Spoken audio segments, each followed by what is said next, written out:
Greetings, and welcome to The Thirsty Mage, the podcast taking another trip down memory lane.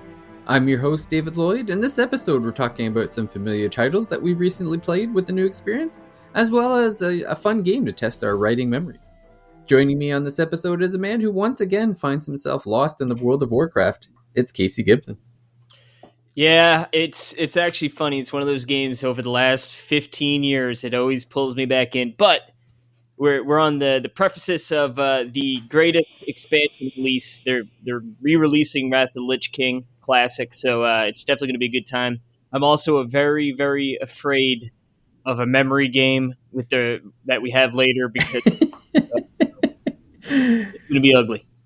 Yeah, it's going to be fun. I'm telling you, I was looking up the list of stuff, and I was looking at a bunch of games. Like, I remember playing that game. I don't remember writing that review. Also joining us for this World of Warcraft intervention, as soon as her own Voice of Cards intervention is wrapped up, it's Paige Chamberlain.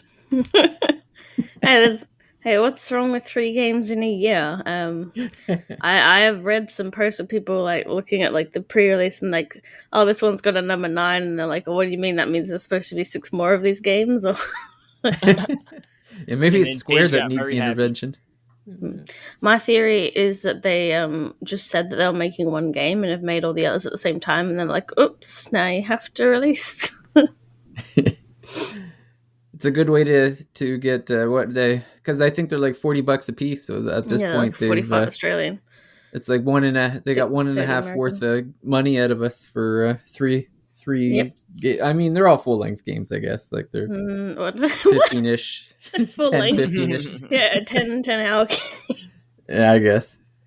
Damn those Square! It's not like releasing 30 games in the span of 3 months isn't enough. They gotta now they gotta break them down into multiple, and it's getting out of hand. It's getting out of hand.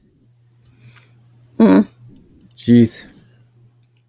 But yeah, we were going to be talking about a few games. We're all kind of like in a bit of a hodgepodge of playing something different, but we're all playing some pretty neat games, and I'm quite interested in what both Casey and Paige are playing. So I'm looking forward to hearing about those experiences, especially since I chirp about Voice of Cards, but I've had that game in my shopping cart for about a week, and I'm going to be pulling the trigger at some point. But and then I had a game that I've had. I finally got a game out of my backlog. I bought it 3 years ago. It's been sitting in my backlog. Finally got to play it thanks to my Steam Deck, and look forward to talking a little bit about that. But maybe we'll start with Paige with Voice of Cards. So I think the biggest question I need to know is there a third narrator, or is the narrator one of the first two? There's a third one. Yeah, oh my goodness! This one's a female. I think I probably my favorite narrator out of them. Although the first game I kind of had the narrator off because I was streaming it, so didn't want the constant interruptions. Did give the first one a fair shake. Yeah. The first one was the better of the two. But yeah, so this one's a woman, and I think that's the same in Japanese too. But I play with English. Actually, no, that's the first thing I'm wondering, because I guess what the DLC was going to be, because all the DLC is cosmetic, and in the first game it was Near Replicant DLC, and the second game was Near Automata DLC. So I was like, oh, this is going to be the mobile game DLC, which it is. So if they do another one, what other game are they going to start doing? Drakengard DLC? Because they ran out of Nier games. Yeah, right. Well, there's Yeah. I guess there isn't another Nier. I was thinking that there was another Nier game they could that they could port, but I guess not. They played. Well, there's got to be a third Nier game coming though, so you would think. That's how you find out. They make costumes and stuff for the characters from a game that hasn't even been announced yet. Voice of Cards was all an elaborate marketing play. I don't know how much he's actually involved with the games. Like, he just says he's a producer, but I know he's not like the writer and stuff. So, yeah, it's just get attention to the games basically. So this one, you start out underground, just like before, like because you like avoid monsters. But then monsters crash through the cave and kill everyone. So you go on a vengeance quest. And in this one, your main character can trap monsters in cards. And then, so that's your skills. So, like, instead of just getting skills because you level up, you get skills because you find them after battle and you equip them. So it's just like different monster moves. So, like, Does every monster drop a move, or are there like only specific ones? well, they don't always drop, but every monster has like a card that you can Okay, get. so you could you like farm it if you wanted to, like keep killing similar, or is it just sort of RNG? Kind of, yeah. One of the side quests is basically to find this monster with this star rating, because like the star rating is basically like the move's more effective, but it still uses the same amount of skill points. So like Gotcha, healing 8 yeah. HP instead of 5. Beefed which up is like- versions. So I was trying to do that, but like I kept trying to farm for the ice tortoise as 3 stars, and then I couldn't even get one of 1 star because you open the treasure and there's 3 cards to pick from, and I always kept picking the wrong card. So like I was like, all right, I'm just gonna go with the center every time, and like, nope, that's not helping me. Yes, that's the main, I guess, difference between that and the other games is you're collecting different monster cards, and that's your skills. So no one has any, like, they've only got one default move, whether it's their attack or regenerate gems. So you can customize everyone to be whatever element you want, and it's back to like a main party of 4 as well. So there's not a bunch of like the last one was constantly getting mixed up. Yeah. I'd also say it's back to, because the first one was quite easy. The second one was more like not like full on difficult aside from certain points, but a bit more moderate. And then this one's more like the first one, where it's pretty easy up until the final boss, which is fair enough. Yeah. Although I don't think it's that fair, but so that's So you're done already? Yeah, You played the whole thing already? Yeah. I played like 7.5 hours in one day, and then I finished it the next day. And if I hadn't been messing around with the game parlor like I normally do, and trying to find that tortoise and giving up, my runtime probably would have been about 10 hours, which I'm not sure how much I spent on the first game, but I feel like this might be the shortest. Oh, really? It's the most streamlined. Like I said, there's only like one side quest. As far as I'm aware, there might only even be one ending too, unless I don't know what you get for the side quest, unless it gives you like an ultimate monster or piece of equipment or something. Yeah. But yeah, so it's a lot more focused, I think. And like I'm someone who flips over every single card in the dungeons. Like have to step in the corner just in case, even though it's just going to be the border. Like just so I'm sure it's a bit less time for other people. I also, the game pilots like to do that because you unlock the cosmetics, and it's the same game, but the monsters are different. So the skill, like when have you played the game pilot when you play those games? In the second one I did. I started playing it. I don't think I did in the first one though.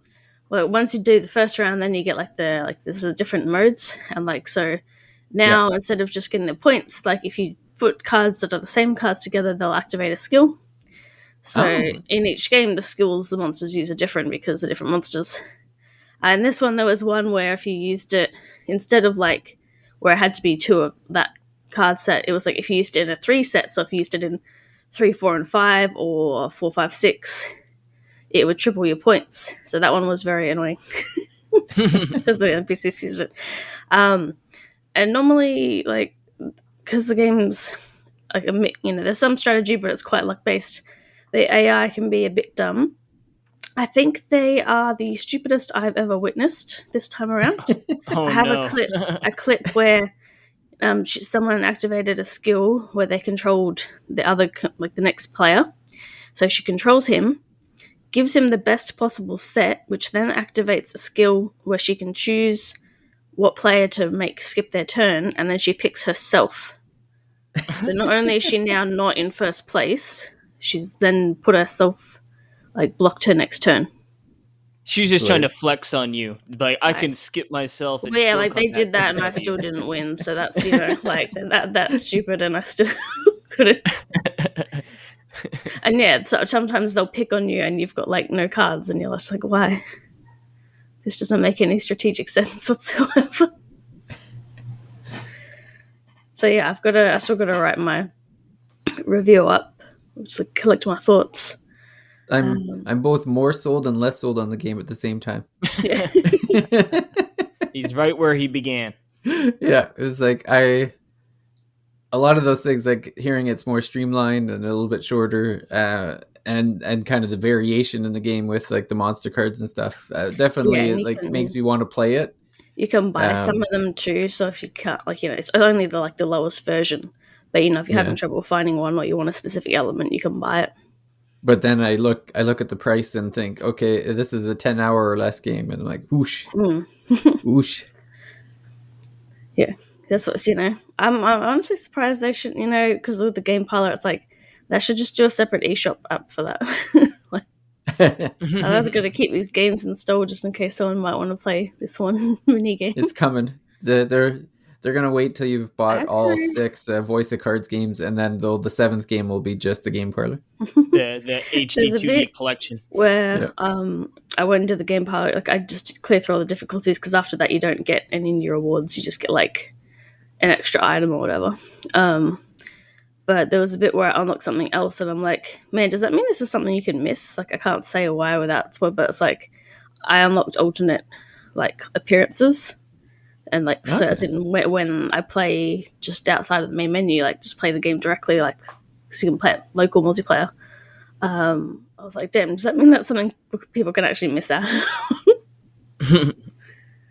But yeah, like the one benefit of buying the voice cards games on the Switch is being able to play the mini game with other people. Is it only?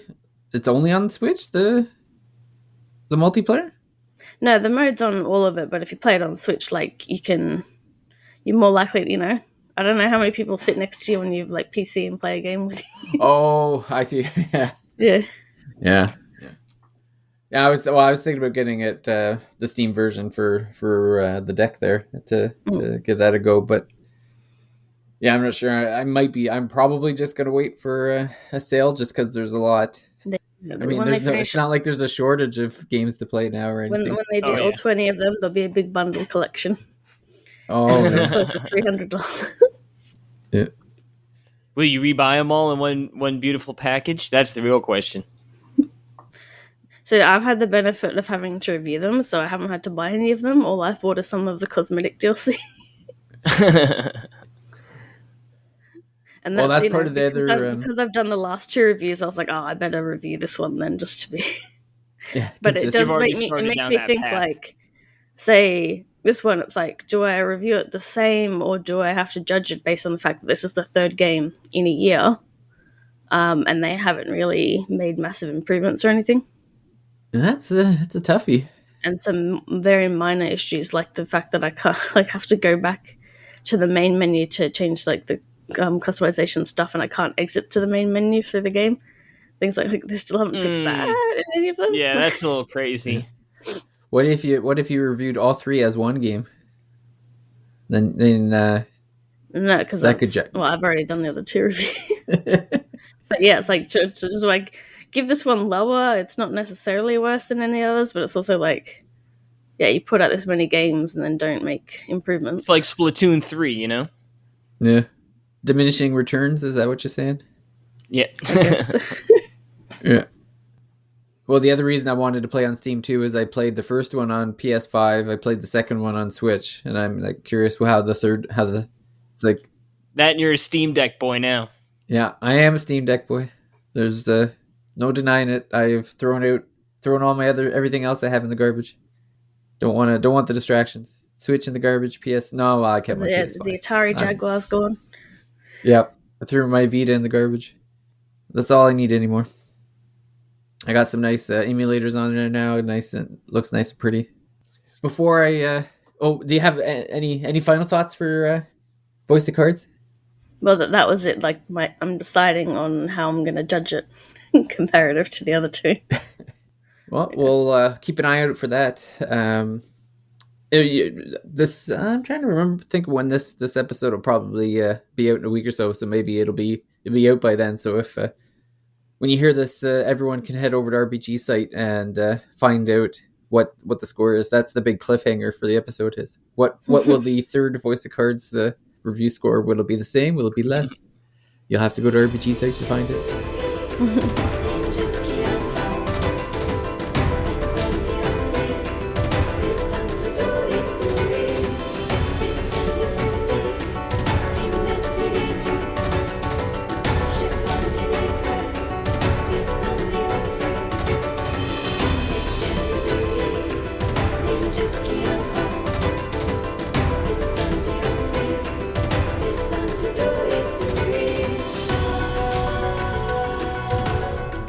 Casey, so I know you and I, we were supposed to be playing. Well, we have been. We've been playing some Trails from Zero. We're going to be doing a spoiler cast on that in due time. But I know we're also both heavily distracted by other games, and the one that distracted you is the one that seems to distract you every few months. Yep. Yeah, I was going to say the sledding. It's still going. It's just going at a much slower pace for Trails from Zero. But yes, classic WoW. I'm back into it.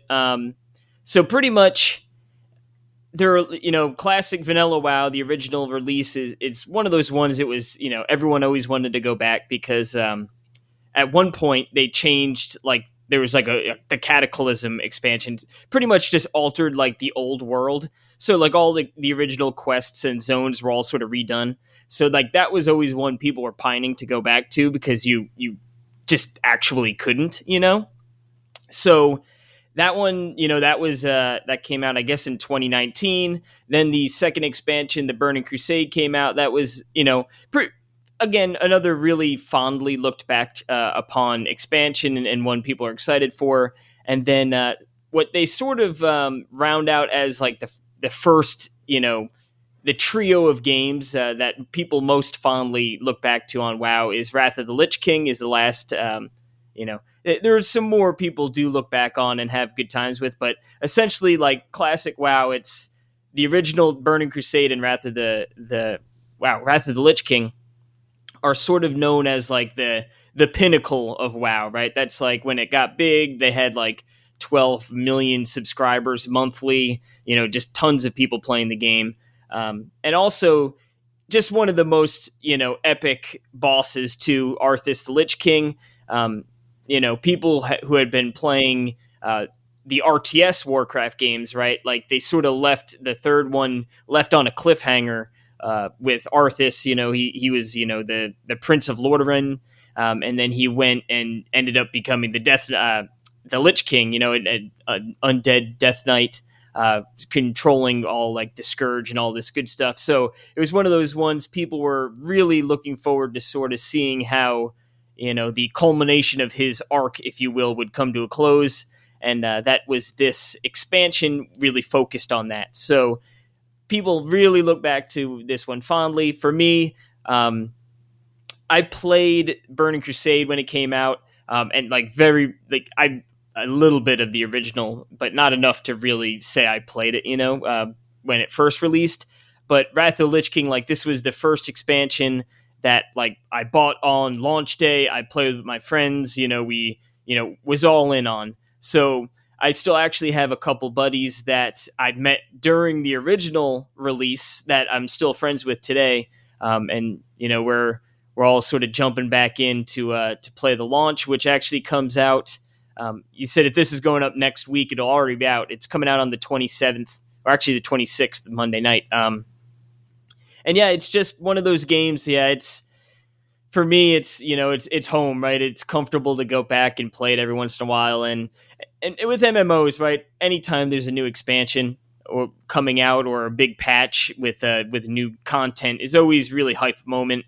And especially, like I said, this is so. I think classic WoW. It was huge when it came out. Burning Crusade was popular, the classic version, but not quite as much as the original. And I think the launch of Wrath is going to be sort of in line with that first wave, because I think people probably played original, sort of fell off a little bit, and now it's hey, I haven't played WoW in a couple years.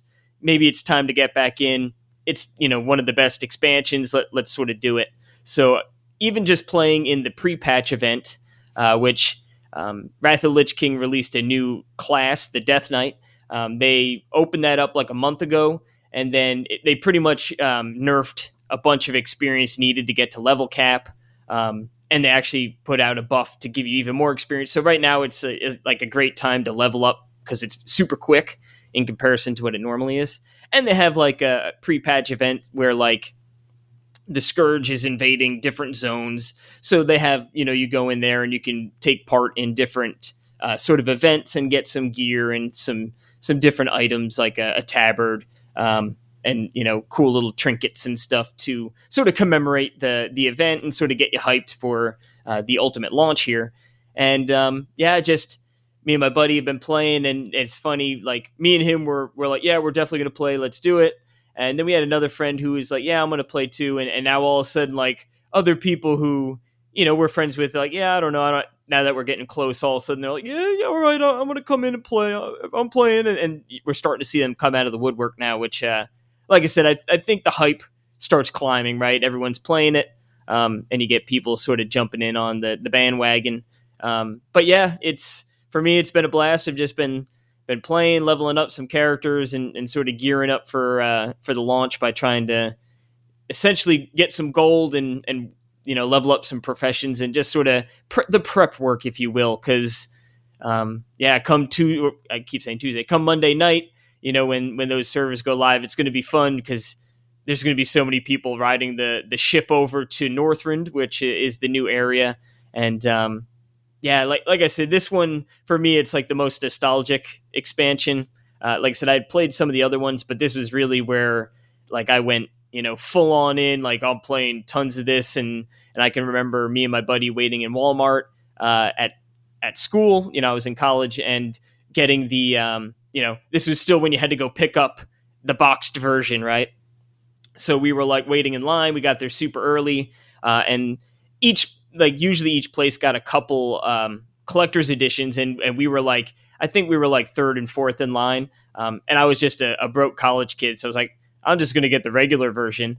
And I remember it was one of the Walmarts with like a McDonald's, so I went and grabbed that, and I came back. My friend's like, "Yo, those guys are gonna give you the extra money to buy the collector's edition, and then you're going to trade, and then they're going to give you like $40." And I was like, okay. Sold.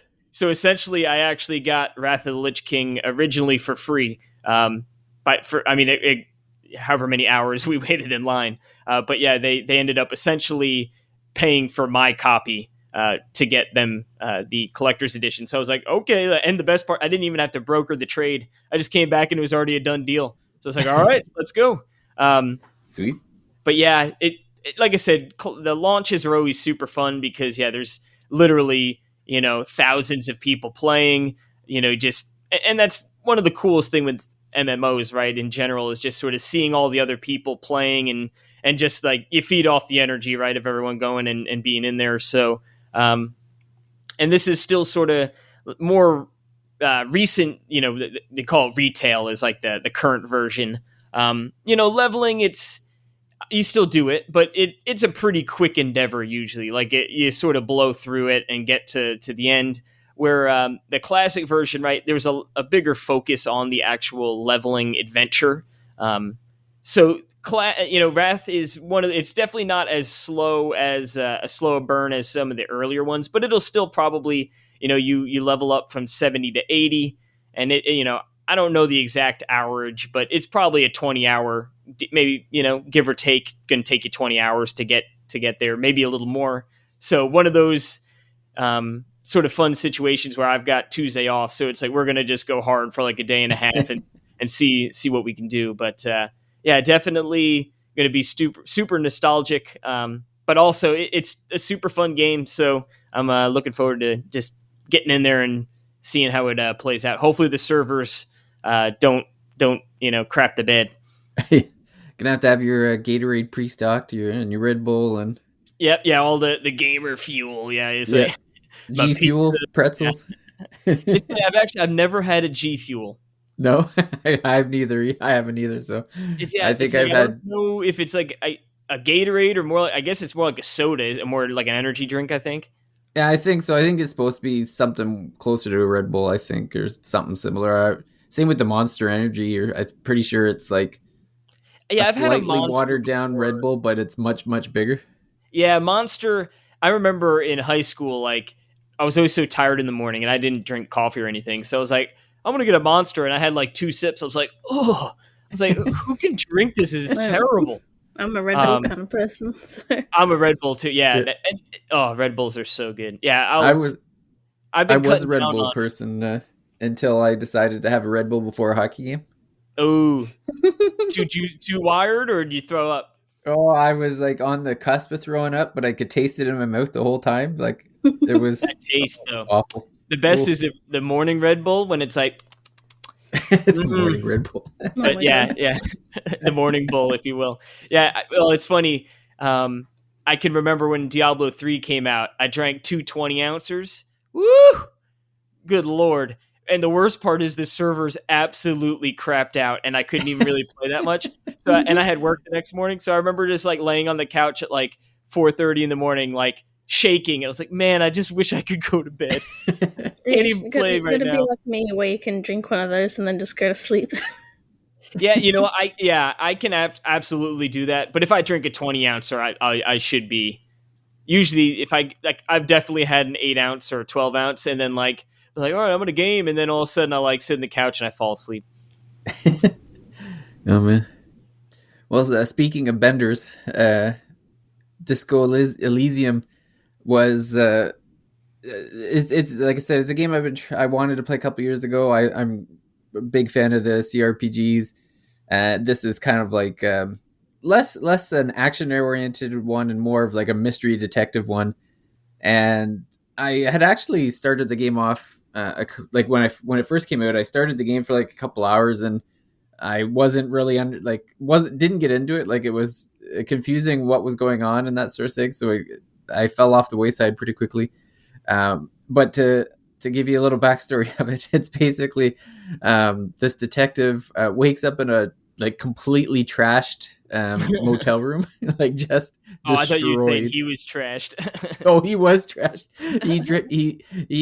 So you find out it's like day 3 of a complete like drugs and alcohol. Like this cop has just gone berserk. Like to It's the like point. a Conquer's So this Bad is like Fur the Day sequel to situation. Conquer's Bad Fur Day. Yeah, I guess. Yeah, because the detective wakes up. So there's a guy that's been hanging in a tree in the back, like behind the motel for about a week, and this detective came 3 days ago to start the investigation. And instead of doing the investigation, he decided just to party and drink and do drugs and It's a good detective. yeah, great detective. So great that the game starts off with the detective waking up not knowing what his name is. Like he doesn't know anything about his past. Like his memory's just like blanked right out. Like has no idea what's going on. So he kind of stumbles out of. So like the first thing you do in the game is find your clothes because you're just in your underwear. And so you're like walking around the hotel room looking for your clothes. You discover. Little spoiler. One of your shoes is on the balcony of the motel room because you pitched it through a window. And so when you kind of put yourself together, you go downstairs and there's another detective from another precinct who had come in expecting you to have done some work to discover that not only have you not done anything for 3 days, you don't even remember your name. So it's oh man, it's starting you out right. Yeah.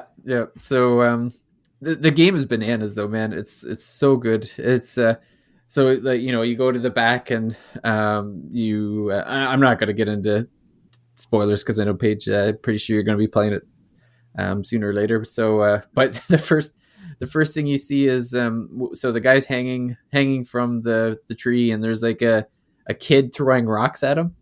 And so you go over and the kid starts like you get into an argument with the kid about not like throwing the rocks and stuff, and the kid just like mousy off. And there's like a whole lot of factors at play. Like you have to go and interview.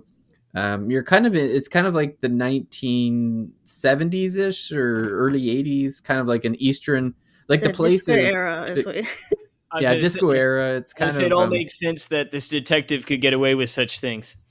Yes, yes, it does. Well, because the other thing too is it's in like like a post-war Eastern European-ish type of country. Like everything's destroyed. Like the buildings are barely standing. Like there's holes in the pavement from like tanks and stuff from years past, and it's very much like 70s and like a broken down country, and there's like a kind of like there's a union strike going on, and so through the whole thing, like basically the premise of the story is you need to solve the mystery of the hanged man's death, and figure out who you are, but you also have to find all your stuff too, because not only were your clothes all gone, but your badge is missing, your gun is missing, your car is missing. Like you have no idea where any of the stuff is.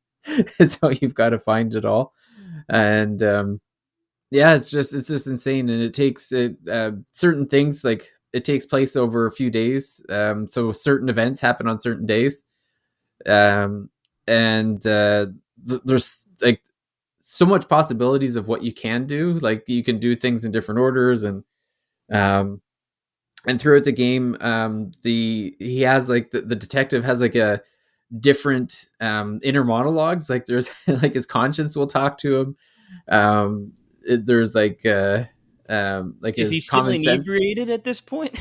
Yeah, well, it's a little bit, yeah. Like there's his so there's a point where you're walking along and your nervous system will start asking you to drink because it's getting Too shivers. dehydrated.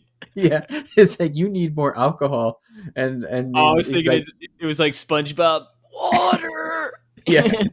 The detective starts arguing with his system. Be like, no, I'm going clean now, and he's like, no, you want the alcohol, man, go get it. And he's like, so you're being tempted throughout the game to get it, um and you like, if you could do, you can take, like you can drink more alcohol, and there's like buffs and debuffs depending on what you do and stuff, and there's multiple endings based on like, Confidence buff and mobility debuff, or yeah. Well, there's like Your, things you can your learn. muscle buff. Yeah. And that's the other thing too, is there's when you start the game, there's like four different builds, I guess. Like, so there's like there's physical attributes, mental attributes. So like there's four kind of preset ones you could choose from, or you could like build your own detectives, and it actually affects how you play the game, because there's like moments where you need to have like physical power or whatever. So if you took like the smart guy with no physical, like you're just gonna, Yeah, things you might won't be not able go to well in overcome those it. situations. Or if you go low on the intelligence, then you're not going to pick up on certain things. So it can really impact like how the game goes and stuff.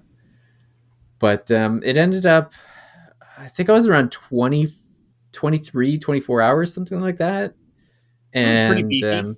yeah, it's pretty beefy. There was a lot of stuff I didn't do. Like there's a lot of side quests or a lot of side content, like off the beaten track stuff that you can do. There's like side stuff that you can do that will make the main campaign easy, like the main goals easier and that sort of thing, and ways to buff yourself up and other mysteries to solve and stuff. So there was definitely, like, I could have played more, but it just like the path I went on, about 23, 24 hours, it just paced really well. So when I got to the end, I'm like, yeah, this is a good experience. I'm Are happy you with playing this. this on the deck? I was playing on the deck. I actually so I played like 22 of the 23 hours on the deck, and then there was one time I wanted to play on the PC because I was curious about how the cloud system works. Like, Valve kind of talks about how it's like seamless. It's just that, play on Yeah, your it is. deck, put your deck down, walk over to your PC, and you pick up exactly where you left off. So I'm like, okay, let's see if this is As actually, advertised. Yeah. yeah, and it was. So I was happy with that. It like the deck uploads your saves to the cloud, and then when I turned on my PC, it downloaded the save, and then I was exactly where I was when I left off. So It's crazy that Steam was just like, let's release a Switch. yeah. And they just did, and it's apparently, from everyone I hear that's played it, just absolutely loves it. Oh, it's totally replaced the Switch for me. Like it's like a bigger, better screen. It feels better, Cheaper games. cheaper games, more games, better looking games. The Steam cloud saves. Like it's all free. Like I don't pay anything for the cloud saves or anything. Like it's Yeah, it seems like. I mean, I guess it was a little expensive, right? And I know there's a wait list, but otherwise, it seems like the real deal. Yeah, well, they're catching the wait list is almost gone. Like the Oh, really? Nice. Yeah, all the people that bought in Q3 last year, or that were expecting to get it in Q3, have already gotten their Steam Decks now, and now they're actually like a whole quarter ahead of time. So People are getting them out early. Yeah, it won't be too long before it's just you make the purchase and it's on its way. Like it's getting closer and closer. That's awesome. Yeah. So anyone who was on the fence, or if anyone has got Disco Elysium in their backlog, I would definitely recommend picking it up and giving it a go because it's very fun.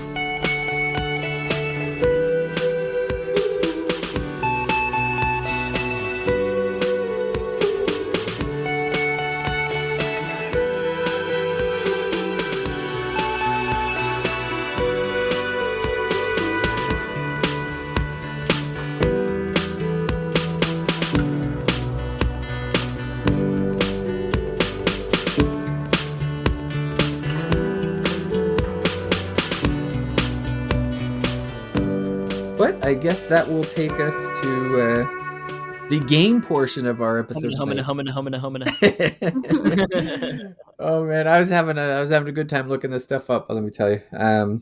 So basically, the way that this works is I've got a number of them. We'll kind of just go and get through. We'll see how many we get through, kind of thing. But I guess kind of the whole premise of this show or this game is that we all been writing reviews for years or whatever.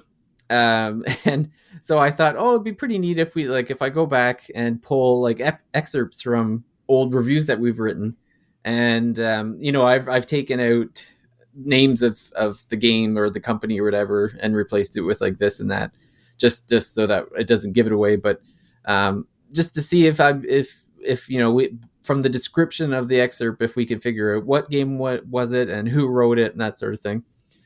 So each game will have like 3 excerpts that start from like pretty vague to much more specific.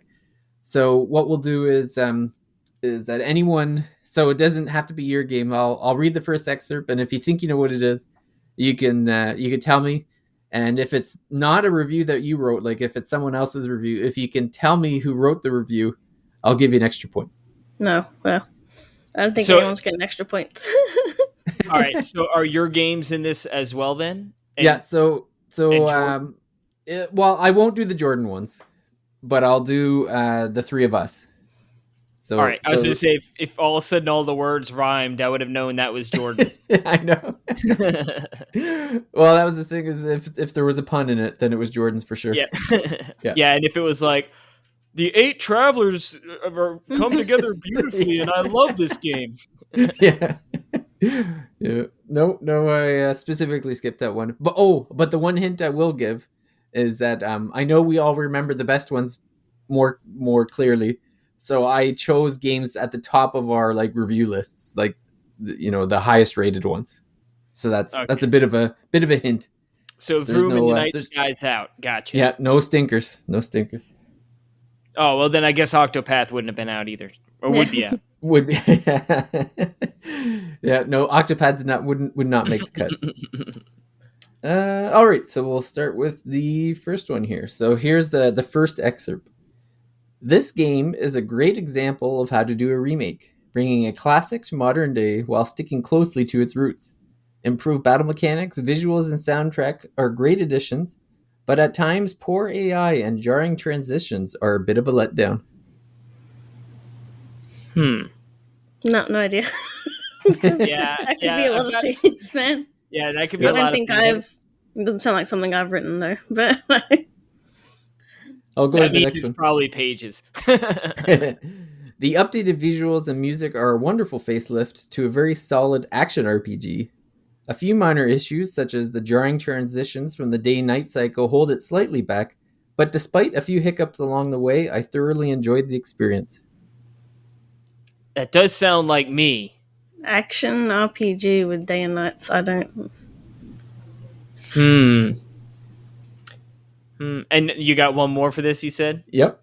From a presentation aspect, this game knocks it out of the park. I love the art style, but what's even more impressive is the wonderful soundtrack. The most exciting aspect of venturing into a new territory was being able to hear new music, and I often found myself popping onto YouTube to listen while not playing. All right, I feel like this is me, and it could be Ys 8. Nope. No, okay. It's you, though. Okay, it definitely sounded like me. I'm trying to think what other remake. Here, I'll give you a hint. You wrote the review in June of 2020. For the Mage. Which is like he just pulls his phone out and like starts looking it up on the Yeah, no, I'm trying to think because I feel like it was probably towards the end of me writing reviews more recently. Yep. Square Enix. What did I put? And it was a remake. Yeah. Wow, I feel like a dumb idiot. And I think it came out slightly after. I cheated, so I'm not going to say. Oh, do you know what it is? Go ahead. Trials of Mana. Yep. Okay. Yep.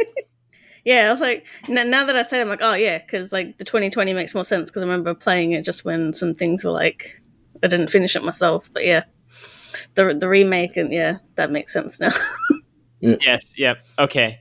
Yeah, I was like, it definitely sounds like me, but no, I can't point the game. But it's funny. I was actually thinking about like wanting to go and replay that game again. Oh yeah. What did I give it?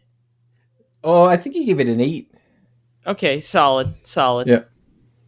Actually, it makes sense. Yeah. It's all coming together. I believe, Paige. Yeah. The next couple, there's some more specific in the later excerpts, so they won't be as vague. But I'll go with the next one here. If you're interested in a Zelda-like with a heavy story and character focus, then you can't go wrong. Yep. I'm gonna guess it's Paige's. Yes. Oh man, we're gonna see how this game's gonna go. So what were the other? Oh yeah, I'll go with the other excerpts. Like many, I was initially interested in this game because of the stunning visuals. The world of this game is lovingly rendered and detailed pixel art in a colorful but soft palette. Floating in through windows or showing the glow of a CRT, the lighting in this game makes it all the more beautiful. And the last one is the locations you'll travel through are often dungeon-esque and are filled with puzzles blocking progress. Thankfully, none of them were particularly brain-busting, being mostly in the vein of typical key finding and strategic bomb use. The pair are usually close together, but every so often you need to separate the characters to navigate through the puzzle. No, I could get for like I knew you were saying it was a high review, so I'm like, okay, Eastwood's on the list, and then you just said Zelda-like, and I'm like, yep. Yeah. Sold. All right, I think you might have the advantage on this next one, Casey. Uh-oh. Thankfully, after years of getting no respect, this company has given this game the love it deserves with a masterful port that fans will simply adore. Well, I feel like that with that intro, is it Ys 8? Nope. I'm just going to keep saying that till it works. I'll give you the next one. All the improvements and enhancements give this game a much more modern feel without sacrificing any of its soul. As a lifelong fan of this franchise, and this game in particular, I couldn't be happier with this remaster and look forward to hours of enjoyment wherever I go. Wait, I don't know. Didn't he? I was going to say something, and I'm like, I don't know, because like, don't know if did he review Diablo 2 remake? And he said he's not doing reviews anymore. So yeah, I don't think I did I was going to say like maybe a Final Fantasy 7, but I don't know if I did like the port to Switch if I reviewed that or not. No. Now remember, it could be any of the three of us. I'm so bad at this. Did you review Diablo 2? No, I didn't review Diablo 2. I was just thinking Casey, so that's why I was. Yeah. Here, the third one should give it away. It was only a year ago when Square Enix blew our minds and broke our hearts during the Nintendo Direct, where no less than 7 Final Fantasy titles for the Switch were announced, including ports of every PlayStation 1 and PlayStation 2 title, with this Final one Fantasy notable VIII. single 8. exception. Final Fantasy 8, David. Yeah. Boom. All right. Woo! Yeah. And That one second earlier, so yeah, we. I had a fun time reading this one because I remember at the time I gave it a 10 out of 10 and a bunch of people lost their minds in the comment section. Who's this jabroni? Yeah, they were so mad that I gave it. And I'm like, what do you care? Like, it's my score. Screw you. I get to do what I want. David always like to ruffle the feathers. I do like to ruffle feathers. What do we else we got here?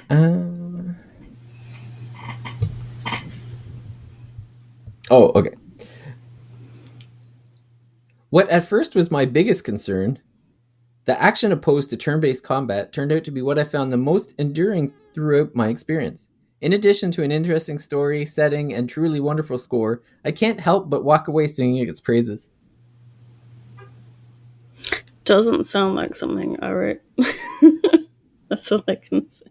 I'm trying to think of something that switched from turn to action. There's a few things, but not only was it an action RPG, but an extremely fun and satisfying one to boot. There are some early pacing issues, and the map can be a little confusing to navigate at times, but I found it a pleasure to explore the island and uncover the many secrets it hides along the way. Finally, I think my default answer might work. It's funny because I thought... So, we're going to go ease 8? Yeah, it's easy. It's funny because I thought that was it, and I was like, I can't just keep saying that for every game. It wasn't even next to my list. I went and got it. Yeah. It worked. You at least made me wait one more extra guess. You just trying to give him extra points as well. I've actually forgot to count the points, so we're just having fun on this one. I see her. Yeah, no, I'll have to go back. I'll have to go back and re-listen and to actually score it, I guess. You're gonna tell us who wins at the end. We'll never know till it's posted. Till the episode comes out. Yeah. Okay, here we go. The complexity of the story leaves you hanging on every word, and each line of dialogue feels authentic and meaningful. I can feel like I can tell when I haven't written something, but I still have no idea what the. I say it doesn't sound like me. So it sounds like this is a David game. The structure of the story is broken down into a prologue, 4 chapters, and then a finale.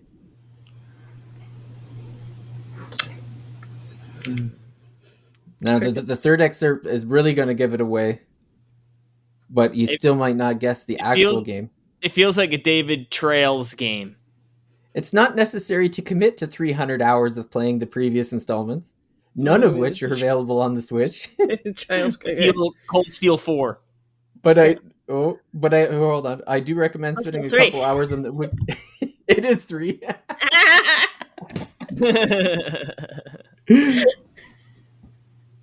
Son of a gun. He's like, he took 4. I'm going to take 3. I know that one's on the Switch. Yeah.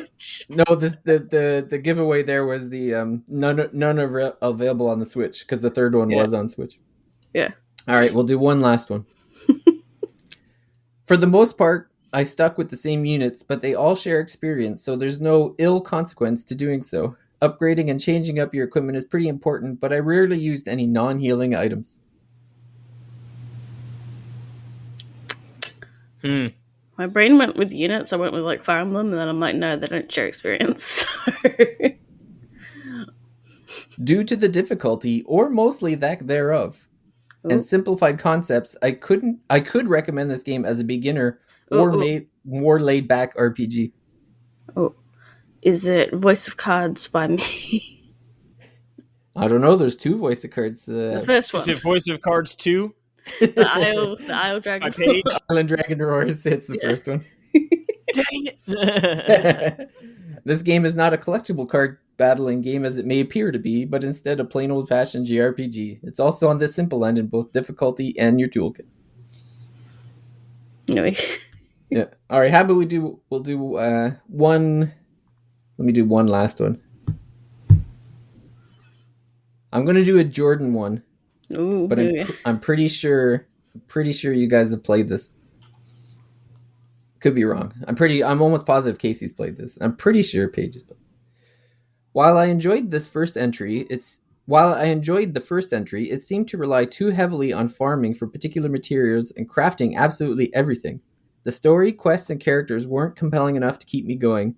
However, this game adds a more interesting narrative and various quality of life changes that make it one of this year's best titles so far. I know what it is. Oh, I think I do. Dragon Quest Builders 2. Yes. Boom. Which have you played that one, Paige? I played. I got to like halfway through the mining towns, like the second chapter of like. Man, that game is so good. Yeah. I'm surprised I think we were like, we were going to play it together, but we all have it on different platforms, so we can't play it together. Yeah, because Casey, I think you had the Switch version, right? Yep, yeah, I played in the Switch. Yeah. I tell you what, they're due. They're due for a third one. Yeah, because that was when was that? A long while ago. Next, so. Yeah, it was 2019, and Builders. I think it had to be. Well, it was on the Switch, so it would have had to been 2018. I would think Builders 1. Well, yeah, Builders 1 got ported to the Switch after the fact. Oh, okay. Because it originally released Vita and PS4. Yeah, the first. All right, so it was released on PlayStation 3 in Japan in 2016. In North America, October 11th, 2016. Yeah, and then it was ported over to the Switch in 2018. That was the first one. And then, yeah, the second one, like you said. Every 3 years. They are due. It would be great. It was 2. I didn't play 1, but 2 was so good. Yeah, it was actually released in Japan 2018 and then worldwide 2019. So, yeah, if they're working on it, it could be something that comes out in a year or two. Treasures is the next one. Is that this year or is that next year? Yep, no, that's December, I believe. December. Yeah. Okay. Well, I mean, Square needs 40 more releases for next year, so yeah, and Dragon Quest 3, right? Like maybe they're ramping up for a bunch of Dragon Quest games. Yeah. Well, and 10 can't be that far. Dragon Quest, or not 10, 12. That the new gritty Dragon Quest. That's around the corner too, right? I was just like, I don't know about that one. Dragon Quest, but dark. So yeah, that's I win. That's what I think. I do like. At least I could tell which ones were mine. Because some of them I was like, okay, that definitely doesn't sound like my writing at all. I'll have to get someone else to do the next one, maybe, because then you could partake. Yeah. I don't. It's easy for me to chirp from the Peanut Gallery, but I'm sure you could read my reviews back to me, and I'd probably be like, yeah, this sounds like a Casey to me. Yeah. We'll pull out like a Monarch review and yeah. Next time you'll have to pick the crappiest games we've reviewed. Yeah. then they'll turn into an argument of like, I didn't actually play that game. I don't remember playing that game. You have to prove it. Man, well, that was a fun episode. I think it's probably a good place to wrap it up. And you guys have anything to plug? I guess, Casey, you had your the Xenoblade 3. It was the big episode. I guess a couple weeks ago now. Yeah, a couple weeks ago we went. We did like a solid hour. Yeah, that was a good time. Yeah, we've just been sort of doing our normal releases, and you'll find me no life in some World of Warcraft for a bit, so you won't be seeing me. No, won't be seeing me unless we're side by side fighting the Lich King, I guess. Yeah. Oh well, that'll probably be a year and a half from now, or 2 years, whatever. He's the big bad at the end, so yeah. It'll be an adventure. We'll see if I'm still playing by then, but yeah. Cool. And then Paige, so you may have a Voice of Cards review out by then. Anything else that you're allowed to talk about? No, I can't. I mean, I was going to work on a video talking about Story Seasons Wonderful Life, but I'm not sure what direction I'm going to take that one in yet. So, because a lot of people have already covered it. Okay. Well, we'll keep an eye out. Like I said, we're recording this a couple weeks ahead of time, so we'll see. It could actually be available. Who knows? Yeah, head over to the YouTube page, Page's YouTube page, and see. I've only got less than 4 weeks to do things. So. Yeah, fast approaching.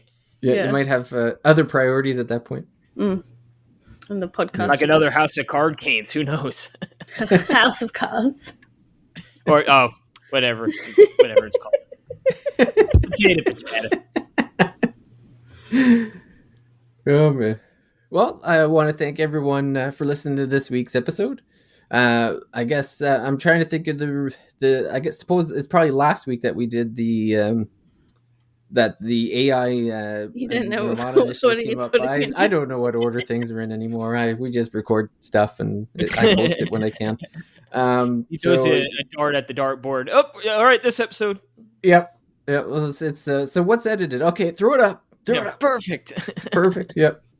But yeah, we'll have a whole lot of Square stuff coming out. I'm still trying to decide if I want to pick up Diafield Chronicle or not. Harvestella definitely for sure. Well, you did get one game off the backlog, so that gives you room to add 4 or 5 more, I think. That's how it works. For every one game you finish, you have to buy 4 more. So. Yep. Yeah. As is tradition. Yep. Yeah. The backlog can never be done. It can never go down. It can only go up. That's right. Yep. Perfect. So yeah, again, if anyone wants to, and you can head over to thirstymages.com for reviews of some of these games. You can head over there too and check out Casey's podcast, Talk Nintendo, and Page's YouTube channel. And we'll see everyone out at the next Thirsty Mage. Bye. Adios.